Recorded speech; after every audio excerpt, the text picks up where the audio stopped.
History എന്നാൽ എന്ത്? പണ്ടാരങ്ങാണ്ട് ഉണ്ടാക്കി വെച്ചമ്മാനാ. ഉണ്ടാക്കി വെച്ച ചരിത്രമാണ് ഹിസ്റ്ററി. ഒന്നാം ലോക മഹായുദ്ധവും രണ്ടാം ലോക മഹായുദ്ധവും തമ്മിലുള്ള വ്യത്യാസം പറയടാ ആനന്ദു. സാറേ, ഈ രണ്ടാം ലോക മഹായുദ്ധം എളുപ്പമായിരുന്നു. കാരണം അധികം പണിയില്ല. ആദ്യത്തെ ഒന്നാം ലോക മഹായുദ്ധത്തിൽ കുറച്ചുപേരൊക്കെ മരിച്ചല്ലോ.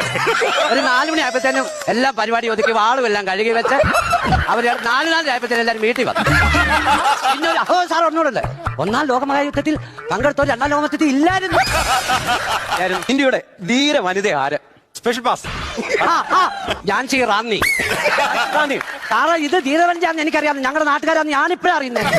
റാന്നിക്കാരിയാ ഝാൻസി റാന്നി. വിമാനം കണ്ടുപിടിച്ചത് ആര്? ലെഫ്റ്റ് സഹോദരന്മാർ. ലെഫ്റ്റ് അല്ല, റൈറ്റ് സഹോദരന്മാർ. കണ്ടുപിടിച്ചിട്ട് അവിടുന്ന് പോയ കാര്യ പറഞ്ഞേ. ലെഫ്റ്റ് കണ്ടുപിടിച്ചിട്ട് അവർ പിന്നെ അവിടെ നിൽക്കുവോ? മഴയുണ്ടാകുന്നത് എങ്ങനെ? മഴ കടലിലെ വെള്ളം